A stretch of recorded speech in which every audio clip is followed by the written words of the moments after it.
Ladies and gentlemen, welcome to the study of antiquity and the Middle Ages. As always, I am your host, Nick Barksdale, and today we are joined by a very special guest, and that is Aster from none other than the Tipsyfish History channel on YouTube.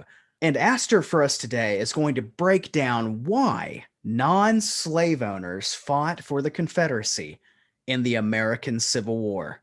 But before we get started, definitely check out the links in the video description below. It's going to take you to all of the awesome work that Tipsyfish is doing to help people like me and you better understand the subjects that we all love. And so give Tipsyfish your complete support. And without further ado, Aster, I'm going to let you take it from here.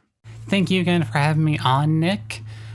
For folks that don't know, my name is Aster. I'm the host of Tipsyfish History, a channel where we cover more obscure and long-forgotten events that happened all throughout history. So if that seems interesting to you, make sure to go ahead and subscribe to the channel. But I'm here today to answer one important question. That being, why did non-slave owning Southerners fight for the Confederacy? And in the end, the question is a lot more complicated than a lot will say.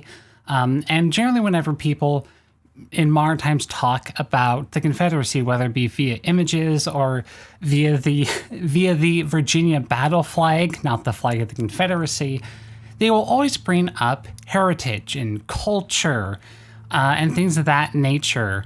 And they tend to really not talk about the fact that the Confederacy, all in all, was really about preserving slavery. You know, they'll talk about the economics or they'll talk about the cultural differences. However, that's a layer or two above slavery in the end. The economics, if you look at the root cause, slavery. Culturally, it all had to do with slavery. But let's actually go into a little bit of the cultural phenomenon of slavery as well. How about, to kind of give an explanation as to why these people that, they didn't own slaves or they were too poor to own slaves or what have you, and why would they fight for a nation that was trying to preserve something? Why would they risk their lives for something that in truth they simply didn't have? Ultimately, one of the main reasons was the fact that prior to the Civil War, there was not necessarily a sense of national unity or even nationalism of a sense. Most people, when they viewed themselves or they would talk about themselves, they wouldn't say that they're an American or they're from the United States. They would say that they're a Virginian, they're a Marylander, they're a Mainer, they're, a Georgian. It was very much more based on states. Each state, a lot of the populace was kind of de facto nationalist for the state, not the nation as a whole. So a lot of people were not concerned about national unity. They were more concerned about state unity because that's more how they viewed themselves. And so when you had states like Georgia or South Carolina or Texas to a lower degree, or Virginia that ended up seceding from the Union, you had a lot of people that viewed the quote-unquote nationalism for the state, and they went, I will not fight against my home state. Nowadays, you would say that you will not fight against the home country. Robert E. Lee, for example, one of the reasons why he ended up fighting for the Confederacy was because he refused to fight against his home state. And if you were to look at people that were born in the northern states that ended up fighting for the Confederacy, one such example would be Lieutenant General John C. Pemberton. He was born in Pennsylvania, but he married into a Virginian family. And the reason that he joined the Confederacy was because he was not going to fight against that Virginian family. And there was a lot of that, and it was one of the reasons why you had a lot of Southerners that fought for that, and it was because of, essentially state unity, state nationalism compared to the country. Elsewise, if we're to look into the political aspect of it, why did the politicians, why did the people that influence the politicians, or the people that were able to vote.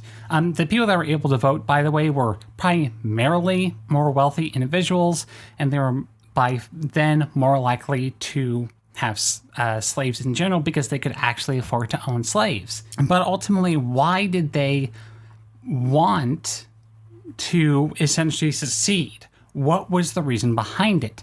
And ultimately, it was because of slavery. So if you were to look back in United States history, you had a number of compromises between the northern states, who more over time became more and more abolitionist, and the southern states that, well, most of them had a large amount of slaves within their possession. You had things like the Missouri Compromise in 1820 that was talking about whether Missouri should be added as a free state or a slave state. You ended up having the whole Blaine, Kansas situation. You had the Mexican-American War and California being adopted as a free state, and then Oregon a bit later. And that just caused problems. And the reason why there was a holocrux within the 1860 presidential election with the election of Abraham Lincoln, and what concerned a lot of Southerners about Lincoln's election, was his opposition to the expansion of slavery into the territories. And Southern politicians had long been clear about that. If new states could not be slave states, they want the argument, then it was only a matter of time before the Southern states' clout in Congress would fade. And the Southerners already had a built-in advantage, ultimately, when it came to Congress. You can look at the 3/5 compromise for that, where the Southern states, they came to the Congress and they went, hey, we have a large amount of slaves, which, at them were deemed property by the Southerners, but we want them to count towards the census. Now, a lot of people, when they think about that, they go, well, why does that make a difference? Why would the compromise have come up from that? And that's because of the way that the U.S. elections worked, where the more people that you have in a state means the more congressional seats that state has. So that means that they get more seats within the House of Representatives for that reason.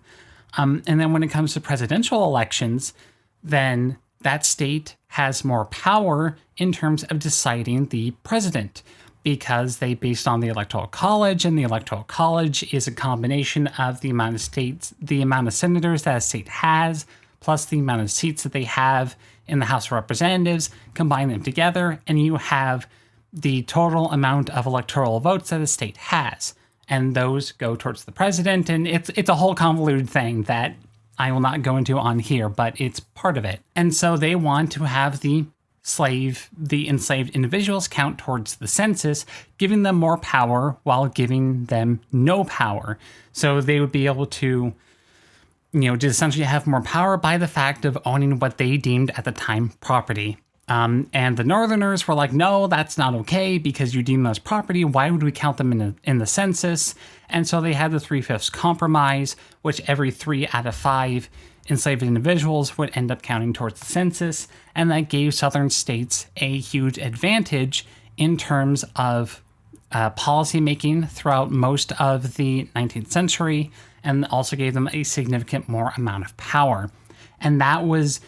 And a lot of Southern politicians were very concerned that would end up going away, even if slavery didn't. So the South would lose a significant amount of power, and then slavery itself would ultimately end up going away. That's essentially the political backdrop to it. Now, if we're to go specifically into kind of the I guess you could say almost the minds of the Southerners, to a lot of the Southerners at the time, you had over 4 million enslaved human beings that lived in the South. Compare that to a rough population of 21 million for non-enslaved individuals in the South. Or was it 21 with that? Whatever it was. But the enslaved individuals made up a large amount of the population within these states. And the buying and trading and selling and all of that, that economy that went from it, was more than the Confederacy did on its own. It was a very large amount of money that was through these enslaved human beings, and their value in terms of the Southern markets.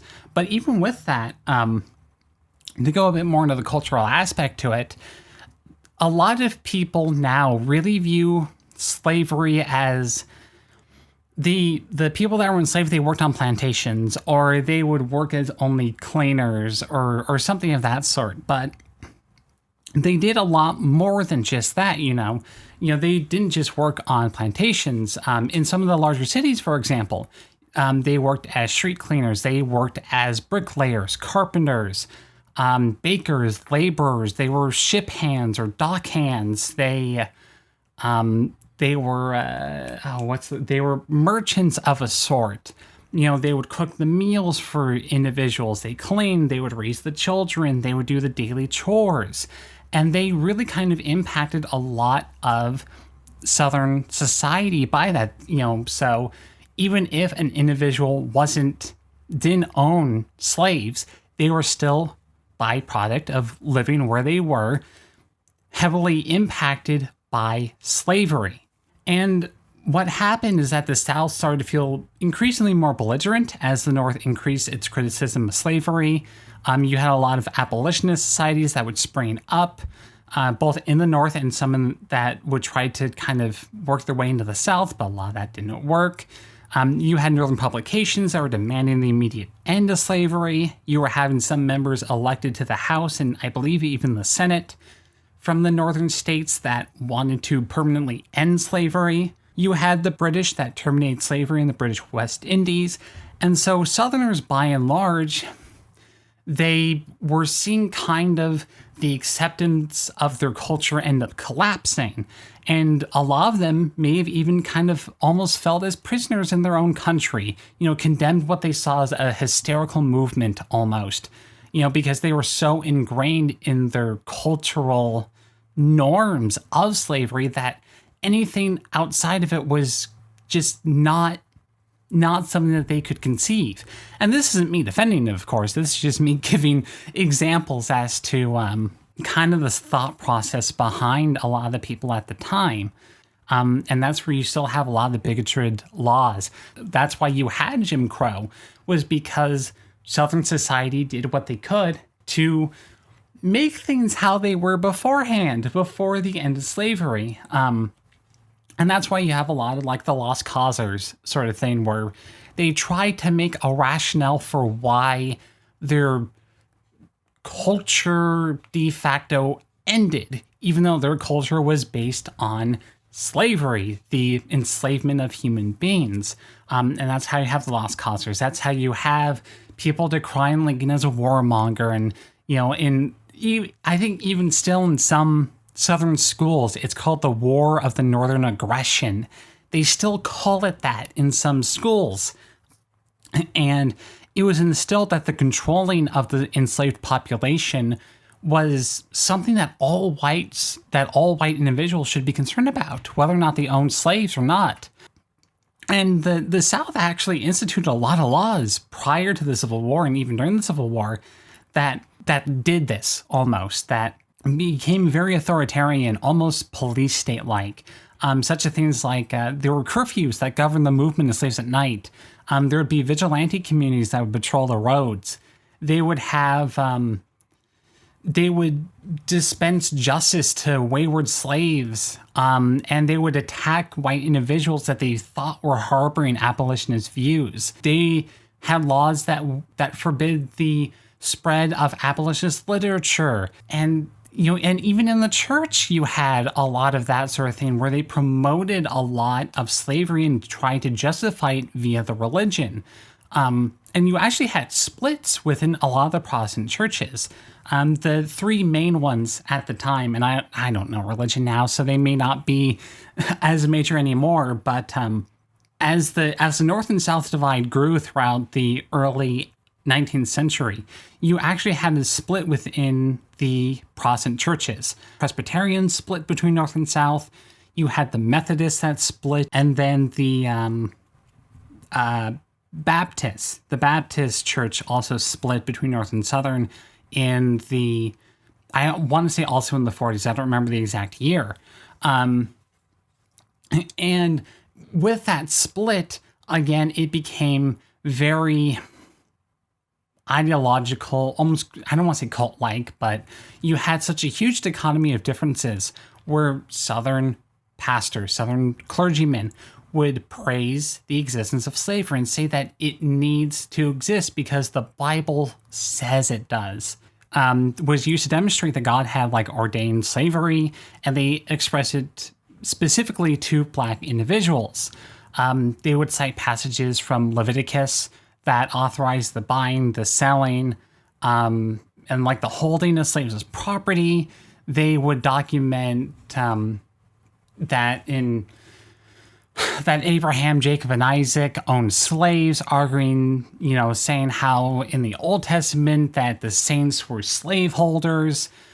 But by 1860, and ultimately what resulted in the start of the American Civil War, you had Southern churches that were denouncing the North and or the Northern churches as sinful and decadent because they had turned against God and they rejected the Bible. A lot of them promoted secession because they viewed that because the North was so sinful and it was, rejecting God and rejecting the Bible, that they had to purify themselves by seceding.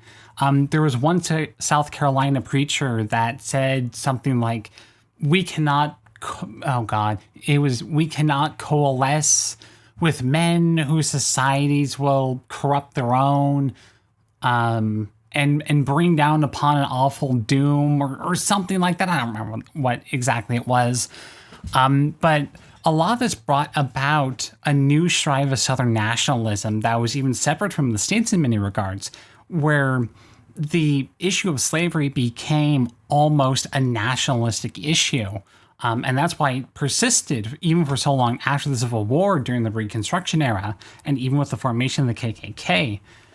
It was because these people were so ingrained for so many years that slavery was a good, that it was something that the Bible taught, that it was the people that were against it were against God, that it just ultimately set about almost a de facto cult-like behavior where anything outside the norm was deemed as a betrayal of the cause and a betrayal of the people and betrayal of any multitude of things. And that's why you would have, again, non-slave owning individuals that would go and fight for the Confederacy.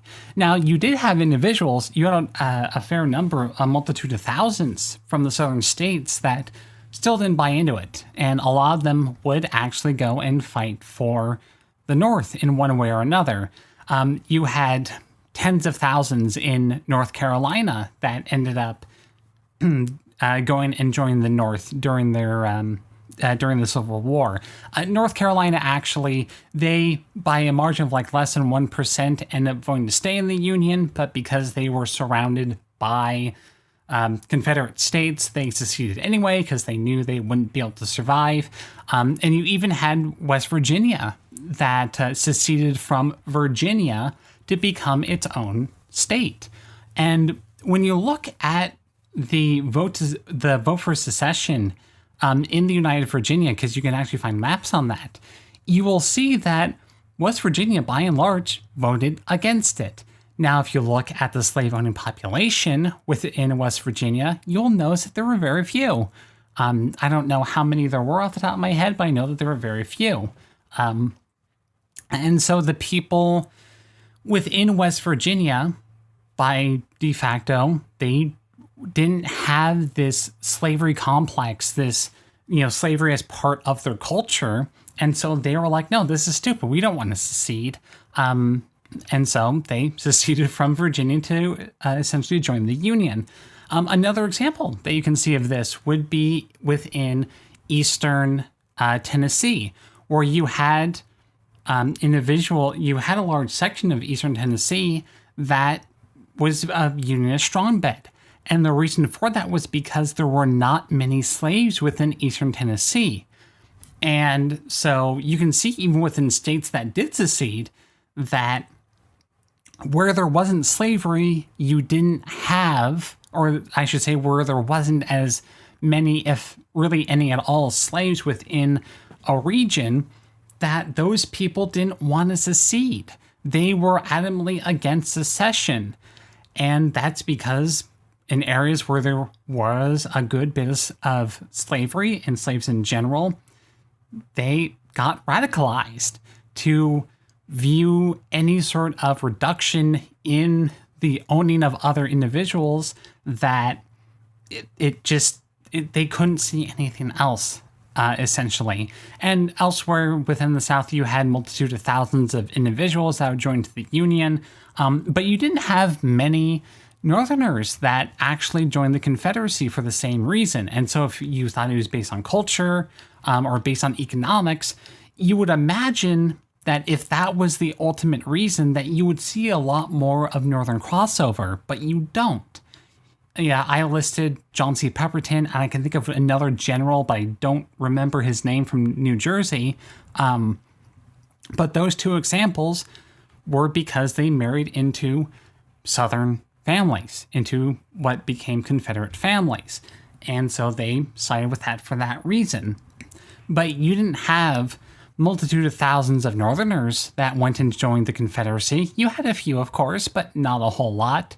A lot of the stats that people will read about would be from the swing states, and some people may even point to Delaware, but there's only like 500 men that joined up, but that's a whole different issue. Ultimately, I know I've rambled on a bit with this, but the ultimate reason that non-slave owning Southerners ended up fighting for the Confederacy was because they viewed any attack on slavery as a view on them, because they had been radicalized so much to think that slavery was morally correct. Ultimately, it was a part of Southern society that made them who they were.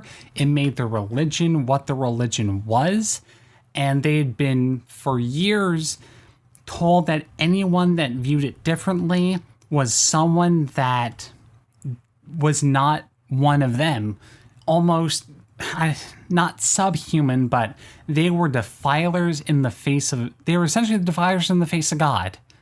And it just ended up, again, radicalizing so many individuals that there wasn't an alternative. The only alternative they thought was to betray their entire fiber of being, their entire society, their entire culture, that they just joined up because they thought that's what it meant to be a Southerner. That's what it meant to be a Georgian. That's what it meant to be a South Carolinian. That's what it meant to be a Virginian. And that's just, it's what they saw as them being a being. And it's awful that they viewed the ownership of other human beings as something that had to happen, something that made them who they were. And, ultimately that's why you had a gradual removal of slavery throughout throughout the rest of the states, and even in the British Empire and the French and all that stuff. And, it just due to isolationism and radicalization, it ended up to get the South to ultimately realize that it resulted in a lot of bloodshed. It resulted in the restriction of rights for Black individuals, even into the modern day. The Southern states now, the former Confederate States, you have a party in power in those states that restrict minority rights. And it's more okay because of a lot of the older cultural norms and what was taught down and lost causers. And, it's an issue that persists today. And, while we don't have the ultimate enslavement of Black individuals, their rights are restricted so much throughout a lot of the country because of where it came from, where we started in a lot of that. And, it's not separate. You have, if we didn't have the Jim Crow era after the end of Reconstruction, for example, then we wouldn't have Jim Crow 2.0 that's happening right now in the Southern states, with the restriction of voting rights, with the restriction of social rights, with the restriction of the black individuals in these states just because they're a different color than the ones in power by and large.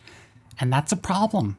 And it all boils down to what came of the idea of slavery within the South. Ultimately, that's ultimately why we have a lot of the problems that we have with these individuals in the country.